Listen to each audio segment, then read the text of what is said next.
경제 뉴스의 진실과 오류, 생생경제가 떴다. 오늘의 생생 인터뷰는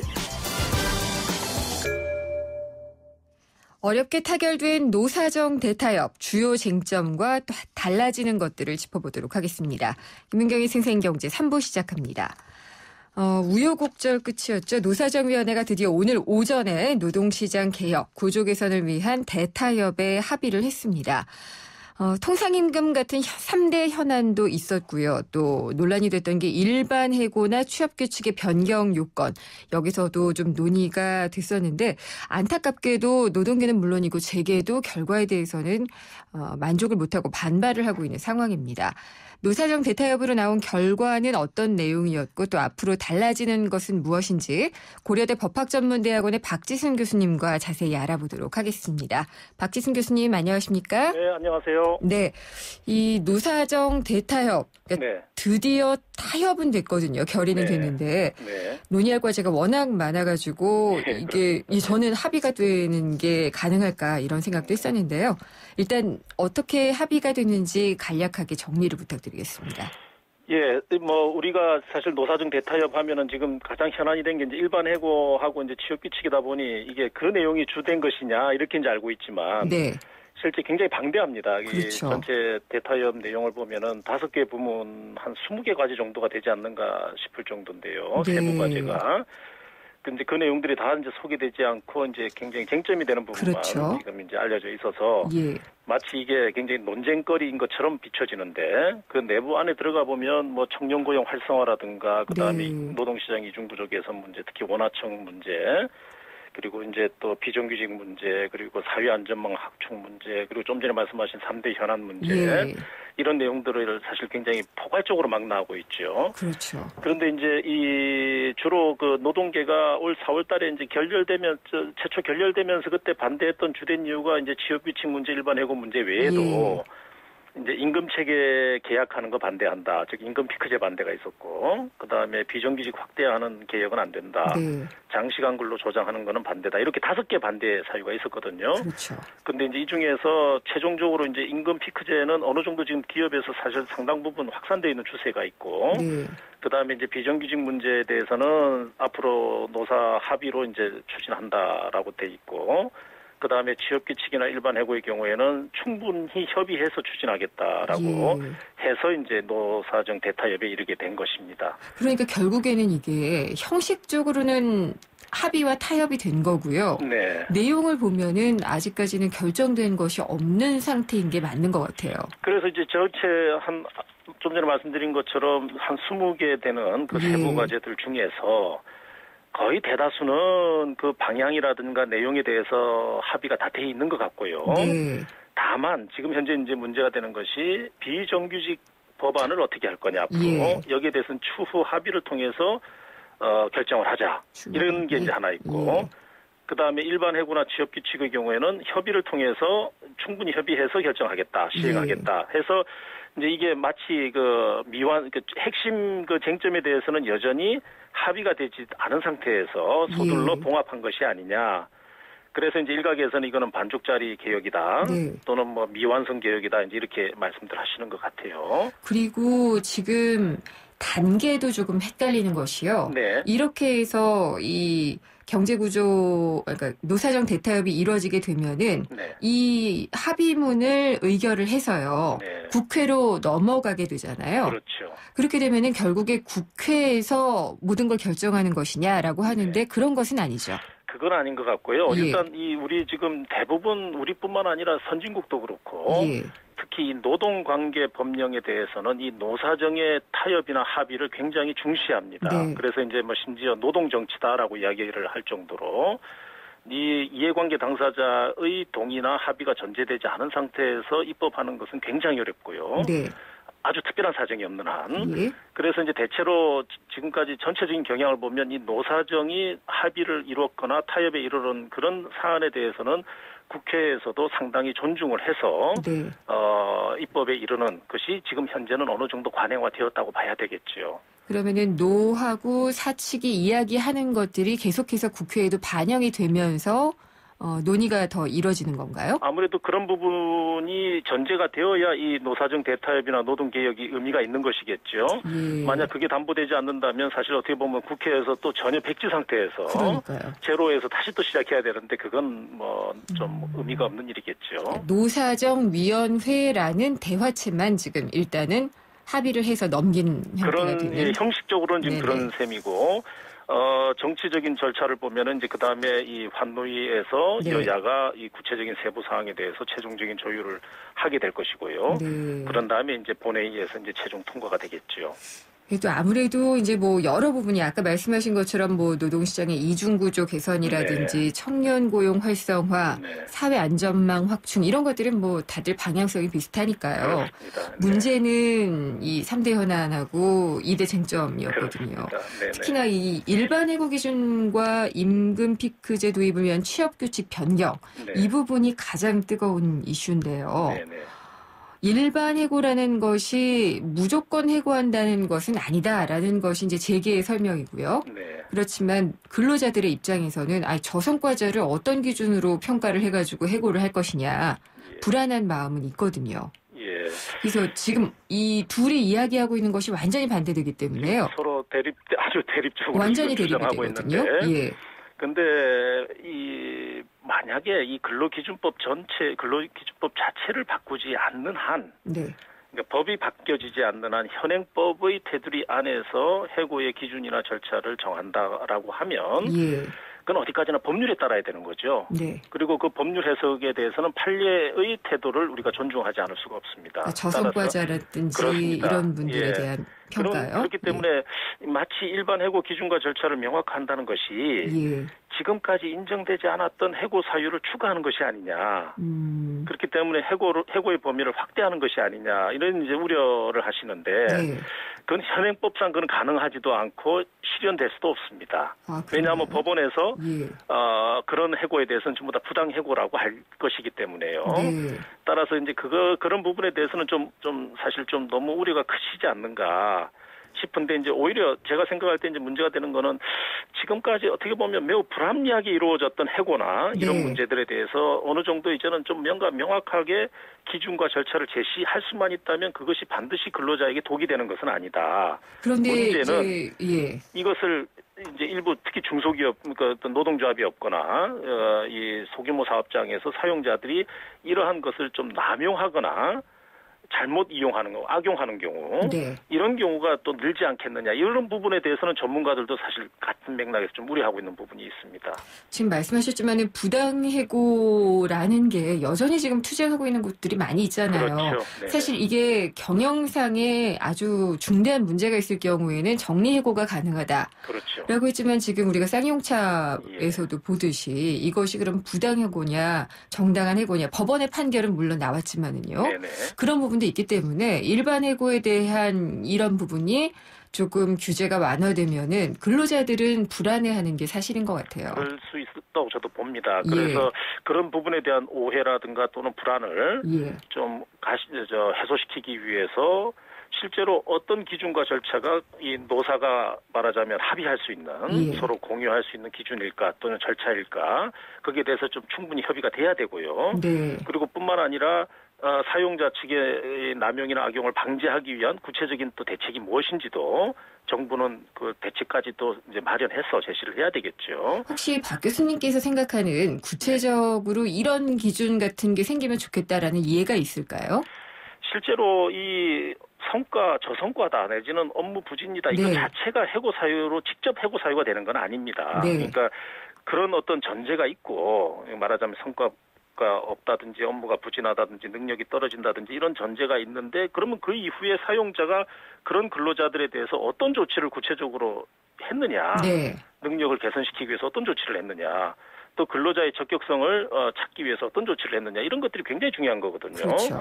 그래서 이런 부분에 대한 프로세스를 좀 명확히 해준다면 그래서 이제 사용자가 함부로 일방적으로 또는 의도적으로 이렇게 해고하는 것을 막아내는 그런 부분에 대해서 근로자가 좀 이렇게 적극적으로 내가 필요한 절차가 무엇인지를 근로자가 인식할 수가 있다면 훨씬 더 이 인사 관리가 좀 더 합리적이고 투명하게 이루어지지 않겠느냐. 그런 점에서 이제 이 기준과 절차라는 것이 중요한 의미를 가지지 않겠느냐 이렇게 생각하는 거죠. 근데 노조가 없는 기업도 상당히 많거든요. 맞습니다. 그래서 지금 전제가 되는 것이 뭐냐면 과연 얼마나 이 성과에 대한 평가라든가 그다음에 능력에 대한 평가들을 객관적이고 공정하게 해낼 수 있느냐 이게 사실 전제가 돼야 되지 않습니까? 그렇죠. 그래서 이 부분에 대해서 노조가 있는 경우는 그래도 어느 정도 이 근로자 측의 이해관계를 반영할 수가 있는데 그렇지 않은 사업장, 즉 대부분 중소기업 사업장들은 사용자가 일방적으로 정할 가능성이 상당히 높거든요. 그렇죠. 그래서 이 부분에 대한 대책이 결국은 제일 큰 관건이라고 생각을 합니다.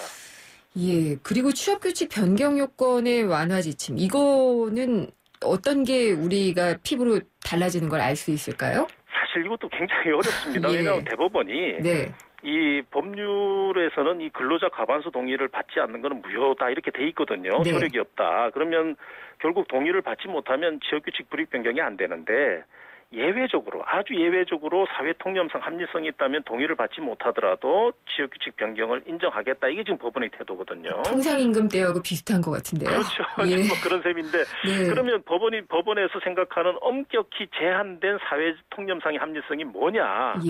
이게 사실 너무 추상적이잖아요. 그렇죠. 그래서 이제 이 추상적인 기준을 정부에서 나름대로 좀 구체화해보겠다. 특히 임금 피크제 도입과 관련해서. 이제 그 원포인트에 대해서 이제 이 말하자면 사회통념상 합리성 기준이 뭔가를 좀 제시해 보겠다는 것이 정부의 의도인데 노동계에서는 결과적으로 그러한 의도가 이 임금 피크제에만 적용되는 것이 아니라 다른 근로조건 불이익 변경에도 적용되는 거 아니냐 이런 의구심을 갖고 있는 거죠. 있을 수밖에 없어요. 그래서 이제 그런 부분에 대해서 정부는 명확하게 자기 입장을 제시를 해야 됩니다. 그래서 저는 사실은 이게 그냥 가이드라인으로 할 문제가 아니라 법률에다가 명확히 변경 절차를 좀 명시하는 것이 중요하다라는 것이 제 생각인 거죠. 알겠습니다. 시간이 모자라네요. 여쭤보고 싶은 건 많은데 오늘 여기까지 듣도록 하겠습니다. 감사합니다. 네, 감사합니다. 고려대 법학전문대학원의 박지순 교수였습니다. 거울아 거울아 이 세상에서 누가 전화를 제일 잘 받니? 호로록 2588 이국주. 어머 내가? 하긴 대리운전 상담원 하면서 훈련 좀 했지. 고객님들이 개그도 잘한다고 칭찬도 해주셨어. 너 잘났다 너 잘났어 2588 꽃보다 국주 2588. SK텔레콤이 이제 이상하기로 했어요. 새로운 건 처음엔 다 이상해 보이잖아요. 그때까지 없던 거니까. SK텔레콤도 지금까지 없던 새로운 세상을 만들겠다. 그 말이죠. 이상한 생각이 세상을 바꾼다. 이상하자. SK텔레콤. 네, 생생경제 잠시 후 4부 이어집니다. 장바구니 생생물가 코너가 있고요. 추석 앞두고 농산물의 물가 동향 살펴보겠습니다. 경제뉴스 뒤집기 코너에서는요. 급속하게 늘어나고 있는 국가채무 비율. 최경환 부총리는 기재부 국감에서 괜찮다라고 얘기를 하셨는데 국가의 재정이 위험하진 않은지 그 이면을 살펴보도록 하겠습니다. 궁금한 점이나 의견은 문자 보내주시면 됩니다. 우물정의 0945번으로 보내주시거나 YTN 라디오 앱 예스를 통해서 남겨주시면 됩니다. 잠시 후 4부에서 뵙겠습니다.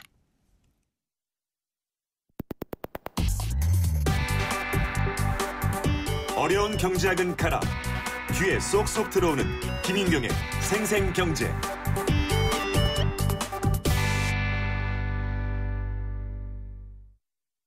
9월 쉐보레의 디젤 차종을 특급 조건으로 만날 수 있는 절호의 기회. 크루즈 말리부 올란도 캡티바 디젤 차량 구매 시 최대 3년 무이자 할부 또는 최대 344만 원 할인. 개별 서비스 인하분 포함. 전시장에서 드라이브 쉐보레 시승에 참여하시고 푸짐한 경품까지 받아가세요. 9월 한 달간 전시장 및 홈페이지 참조. Chevrolet, find new roads. 색깔옷과 흰옷이요? 시간이 걸려도 따로 빨아야죠. 그 생각을 깨끗하게 세탁합니다. 위에는 트롬, 아래는 통돌이. 하나의 바디, 두 개의 세탁기니까. 이제 트윈워시로 공간도 시간도 절약하세요. LG 트롬 트윈워시. 여잔 아무 온수매트에나 놓는 거 아니야? 아니 그럼 어디 놓아요? 어디긴 온수매트니까 보일러 기술을 봐야지. 국가대표 보일러가 만든 또 하나의 보일러. 경동나비엔 온수매트. 국가대표 보일러? 경동나비엔. 인생만큼 소중한 당신의 자산. 공부하지 않는 PB가 제대로 관리할 수 있을까요? 240일 합숙 교육으로 신입부터 진짜 PB로 키우는 대우증권 PB사관학교. 진짜를 키운다. KDB 대우증권.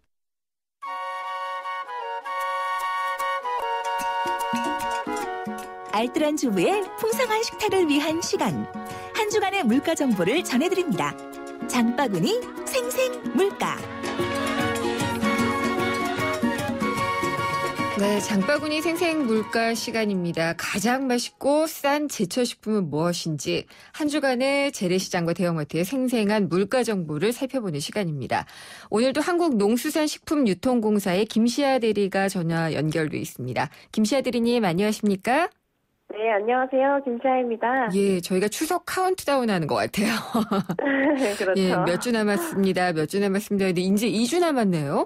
네. 예. 정말 본격적으로 준비를 시작하셔야 될 것 같은데 지난주에 말씀하시기로는 재래시장 기준이었나요? 상차림을 할 수 있는데 19만 원 들어갈 수 있을 것 같다라고 했는데 그동안에 안 바뀌었어요?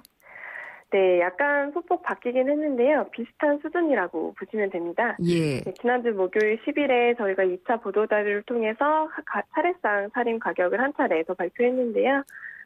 그 전주와 비교했을 때 비슷한 수준의 가격이 나왔고요. 전통시장은 19만 5천 원으로 지난주 대비 0.3% 정도 하락했고 대형 유통업체는 일부 품목의 세일 행사 종료 때문에 0.8% 정도 상승한 27만 8천 원 선으로 나타났습니다. 전통시장에서 내렸네요? 네, 그렇습니다. 예. 지난 한 주간 가격 동향을 살펴보자면은 채소류 중에 배추와 무가 각각 2% 정도 하락했고요. 예. 기온이 점차 서늘해지면서 출하량이 증가하고 있는 시금치는 11.2% 정도 하락하는 것으로 조사가 되었습니다. 네. 과실류 중에 사과도 좀 하락을 했고요. 조기나 북어 등 수산물도 소폭 하락해서 전통시장 기준으로 가격은 조금 하락한 것으로 나왔습니다. 시금치 가격 내렸군요. 저 너무 비싸가지고 장바구니 못 담거든요, 지금. 아, 그렇습니까요? 예. 근데 이번 주에는 특히나 이제 축산물 같은 경우에 많이들 이제 살 것 같은데요. 선물도 해야지 되고. 가격 동향은 그렇죠. 어떤가요? 네, 채소류와는 반대로 쇠고기는 지난주와 마찬가지로 한우 사육도수 감소에 따른 공급량 감소로 지난해보다 가격이 약간 높게 형성이 되었습니다. 네. 성수기를 앞두고 육적 재료인 우두는 가격이 상승하고 또 탕거리인 양지는 하락하는 등 부위별로 가격 조정을 보이기도 했습니다. 네. 그리고 내일 모레죠. 9월 17일 목요일에 저희가 최종적으로 한 번 더 차례상 구입 비용 조사 결과를 발표할 예정인데요. 이때는 선물 세트 가격 정보와 함께 성수품 구매 적기에 대한 정보도 함께 제공해드릴 예정입니다. 네. 근데 항상 저는 그 재래시장에서 제사상 차리는 제수용품 사면 얼마다 이 통계 내시잖아요. 네. 아닌데 막 이런 생각을 많이 해요. 사실 아무리 알뜰하게 봐도 그럴 수 있을 것 같아요. 예, 실제적으로는 조금 더 드는 게 사실인데, 근데 말씀하신 이 예상 상차림 비용이 왜 좀 차이가 나도록 느끼는 걸까요, 저희가요? 네, 아무래도 차례상에 올리는 그 제수용 음식과 가짓수 그리고 양 등이 요인이 될 수 있을 것 같습니다. 네. 요즘은 간소화된 차례상 아니면 웰빙 차례상이라고 해서 차례상의 형태도 예전과는 많이 달라지고 있는 게 사실이잖아요. 네.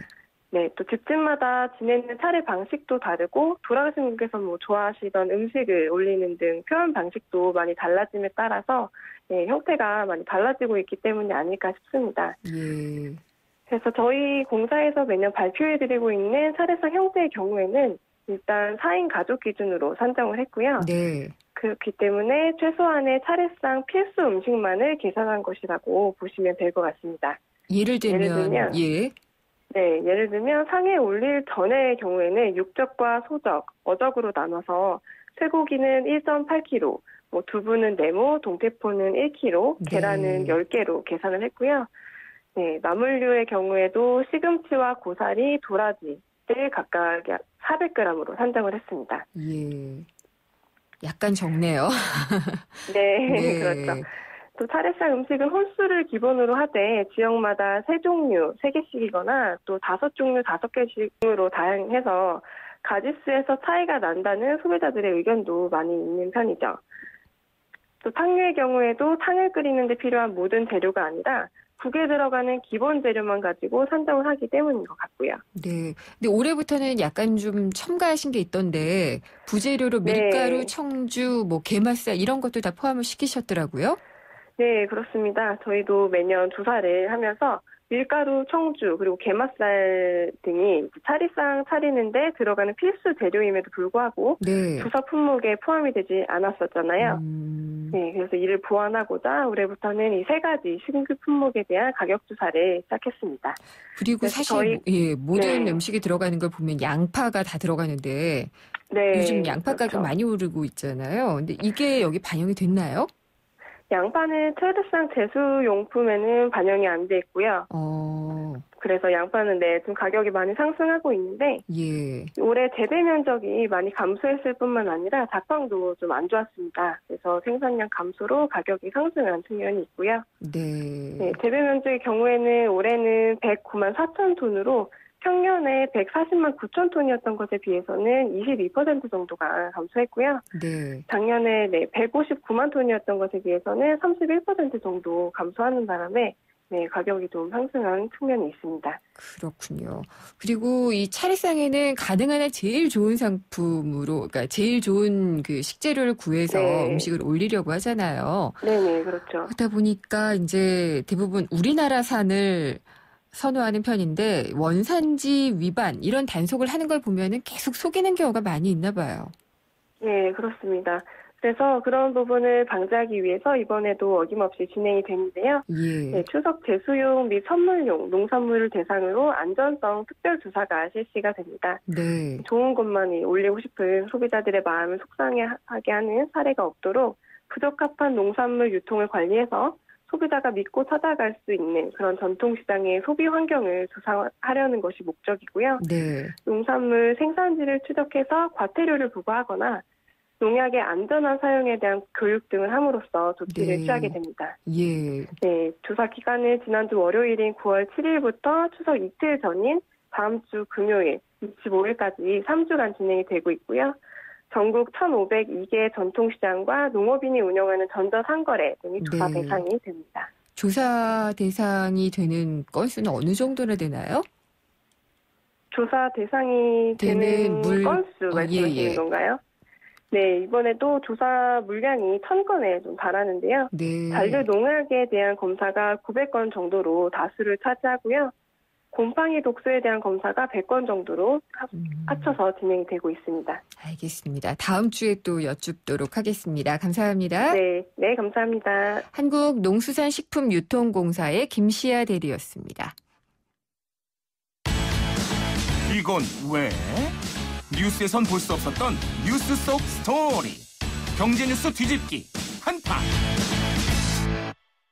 네, 경제뉴스 뒤집기 시간입니다. 이필상 서울대 경제학부 겸임 교수님과 함께합니다. 안녕하십니까? 예, 안녕하세요.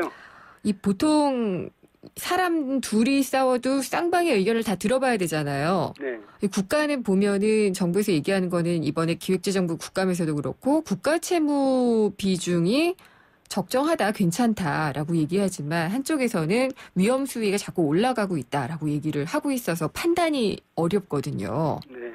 근데 이게 사상 처음으로 어쨌든 GDP 대비해서 국가 채무가 40%가 넘는다 그러면은 많아지는 거는 많아지는 거죠. 예, 지금은 나라 재정이 흔들리고 있다 이런 불안감이 드는데요. 예. 국가 재정이 부실화하면은 최악의 경우 그리스나 스페인 같은 나라가 될 수가 있습니다. 2016년도 예산안에 따르면은 국가 부채가 총 645조 2천억 원인데요. 국내 총생산 GDP의 40.1% 사상 최고입니다. 근데 문제는 속도입니다. 우리나라 국가 부채는 2000년에 111조 원에 불과했습니다. 그러던 것이 지금 645조 원이니까 6배 정도 늘어난 것이죠. 이런 속도라면은 우리나라도 재정 위기를 겪는 것은 시간 문제가 될 수 있다는 것이거든요. 더 문제는 우리나라 국가 부채는 숨은 부채가 많다는 건데요. 정부가 쓸 돈이 없으니까 공기업한테 사업을 떠넘겨서 빚을 진 것이 많습니다. 그래서 정부 산업 공공기관 부채까지 전부 합치면은 총 국가 부채는 1,200조 원이 넘거든요. 이거는 GDP의 이제 80%가 넘는 건데 이 정도 우리 경제가 감당하기 어려운 수준으로 치닫고 있는 거다 이렇게 봐야 됩니다. 근데 그 정부에서는 그 OECD 평균 그 GDP 대비 국가 부채 비율이 114% 정도다. 그러니까 우리나라 지금 40.1%니까 괜찮지 않느냐 이렇게 이제 얘기를 하는데요. 상황이 다르다는 거예요. 그 나라 경제와 비교해 볼 때 이제 경제 구조라든가 조세 제도라든가 지출 수요 이런 것이 다르거든요. 그래서 이제 직접 비교하는 것은 큰 의미가 없다고 생각이 드는데 스페인 같은 나라 보면요. 10년 전에 GDP 대비 국가 부채가 36.1%밖에 안 됐거든요. 아, 그래요? 예, 근데 2012년에 재정 위기를 겪으면서 그것이 92.8%까지 올라갔거든요. 근데 우리가 기업들 보면요. 어떤 기업은 빚이 많아도 관리를 잘하고 상환 능력이 있으면 계속 살아남고 그렇지 않은 기업은 쓰러지거든요. 그러니까 직접 비교하는 건 이제 문제가 있다는 얘기인데 특히 OECD 국가하고 우리하고는 좀 다릅니다. OECD 국가의 대표적인 나라가 미국, 일본, 유럽 나라들인데 미국이나 일본 같은 나라는 그 나라 통화가 거의 기축 통화거든요. 특히 유머 같은 것도. 그러니까 그 나라가 이제 재정이 부실해지고 통화 가치가 불안해지면은 그 나라 통화가 전 세계에서 이용되고 있기 때문에 그 국가 부채의 부담이 다른 나라에 분산된다는 거고요. 유럽 연합 그 나라들 보면은 서로 이제 연합체를 구성하고 있기 때문에 한 나라가 어려워지면 다른 나라가 보호를 해주거든요. 근데 우리나라는 전혀 그런 게 없으니까 이제 위험하다. 그래서 만약에 이게 GDP 대비 80% 이 정도다. 그리고 빠른 속도로 늘어나고 있다 하면 위험 수위로 봐야 되겠죠. 그러면은 괜찮다라는 말 자체는 좀 의심해 볼 필요는 있는 말이네요. 그렇습니다. 확실하게. 네. 그런데 이제 균형 재정이냐 아니냐 이걸 예전에는 중요시 생각했던데 이제는 그게 아니라 그냥 경기를 살리려면 무조건 재정을 빨리 투입해야 된다라는 케인지언이라고 얘기를 해야 되나요? 식의 그런 사고가 더 많은 것 같고요. 또 복지는 항상 모자라잖아요. 그러니까 수요도 늘어나니까 더 지출을 해야지 되니까 그렇게 되면 재정 건전성은 악화될 수밖에 없는 상황인 것 같거든요. 그 경기가 부진하다 그러니까 정부가 빚을 져서라도 돈을 풀어서 살려야 된다 이런 논리로 이제 팽창 정책을 폈는데요. 문제는 지금 우리 경제 구조가 대내적으로 이제 구조적인 위기에 빠져 있기 때문에 돈을 풀어도 경기가 살아나는 그런 구조가 아니라는 겁니다.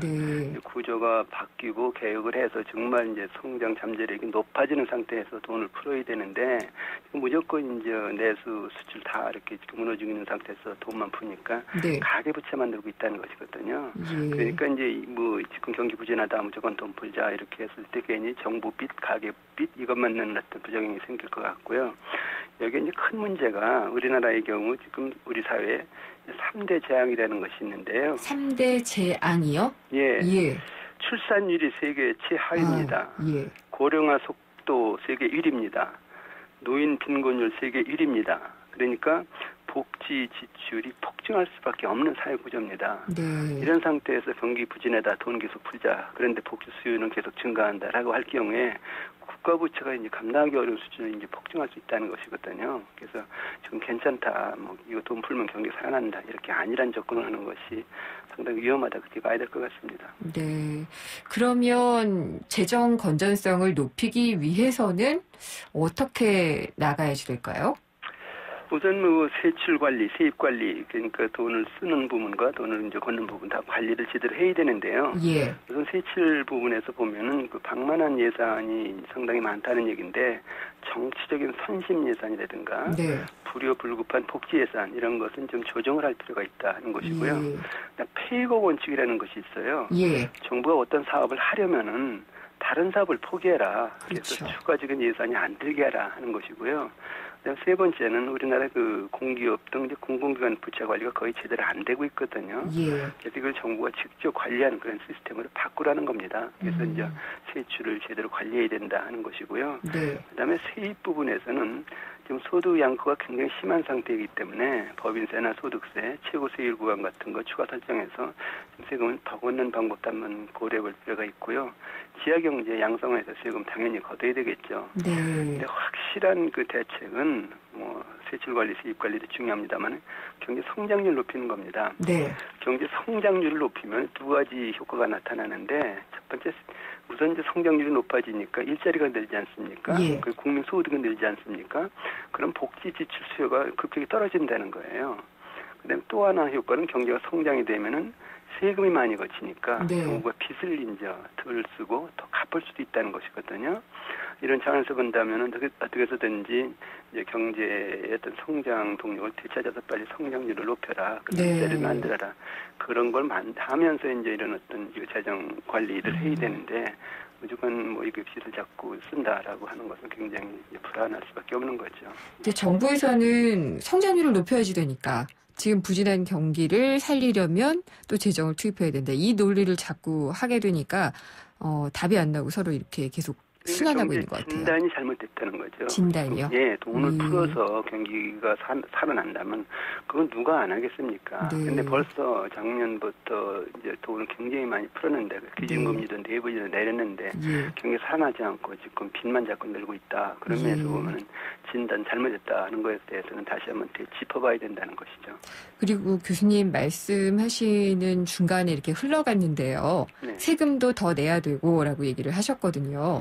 그러면은 조세 부담률 자체를 높여야지 된다는 말씀이신가요? 아니면은 좀 그러니까 이제 전반적으로 전체적으로 봤을 때 이제 조세 부담률을 높인다기보다는 소득 양극화가 심하니까 이제 그 돈을 많이 버는 대기업이나 그다음에 고소득층 같은 경우에는 세율 구간을 하나 더 추가적으로 정해서 좀 더 걷고 이때 이제 소득이 없는 사람, 빚이 많은 사람들은 오히려 세금을 좀 더 깎아주고 특히 중소기업 같은 경우에 그래서 전체적인 조세 부담은 올라가지 않더라도 전체적으로 세수가 올라가는 그런 어떤 뭐 방법을 좀 고안할 필요가 있다는 거죠.